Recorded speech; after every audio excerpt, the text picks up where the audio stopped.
Hi, I'm Dixon Wright, an alumni of California State University, Chico, and we've been working with the AGC of America to develop AGC XML and interoperability, and have been now working with XBRL US to take the financial statement reporting to the Securities Exchange Commission a step further and bring it into an extension for construction, energy, and transportation, so that XBRL can be something beyond corporate financials. Hi, I'm Abrar Rahman. I'm the founder and CEO of Apurba Technologies. We've been working with Dixon with this project where what we have done is we have taken the traditional XBRL taxonomy, which is originally designed for the financial sector, onto beyond compliance. This taxonomy now allows for the next green button data set that allows programmers to actually design new applications, data by design, for the Department of Energy. This application is a submission to the Open Data by Design contest. As we discussed earlier, we're making use of a proposed taxonomy we call XBRL-CET, aimed at construction, energy, and transportation segments. We are engaged with FASB and XBRL US to produce an outcome that serves many stakeholders and provides the framework for formal adoption through a public consultative process and consensus building with public and private entities, along with trade associations.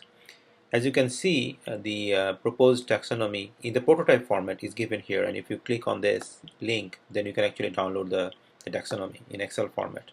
For the entire proposed taxonomy that we're working on, you can click on the second link. If you scroll down, then you'll see that we show some of those taxonomies as part of the prototype. Anything that comes with a green button on the left is actually taken from US GAAP. Anything that is purple is actually taken as an extension to the US GAAP taxonomy and part of the CET taxonomy.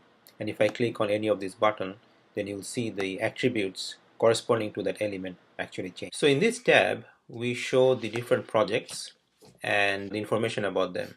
Subcontractor name, trade name, contract number, NAIC number, things like that. And I can also go to a subcontractor tab. In that case, all the jobs by a specific subcontractor shows up in a nicely filtered format. I can also go to the dashboard, which basically shows all this information in a very nice visual way. And as you see on the top, we have this option called All, and that shows all the information. But then I can actually select specific directives or stop notices or penalties so that I know exactly what's happening with all the different projects at the same time. So in the green button tab, we actually load up the green button data. And as you see here, it's possible to load up the data in different formats. We can go to a specific day and the month of June, and I can just say submit, and the data will load up first, and the corresponding visualization will show up. I can do the similar thing for month, and the entire month of June data is going to show up here. And as you see, I can scroll down and all the data is there. I can also view the data in XML format.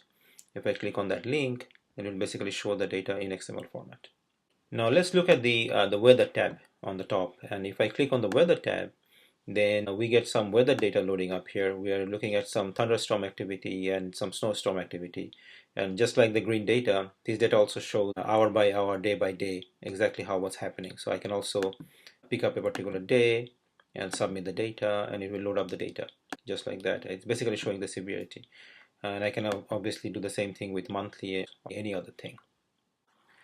So now we go to the analytics tab, and if I click on that, as you see, we're going to get the basic analytics data pulled out from different sources.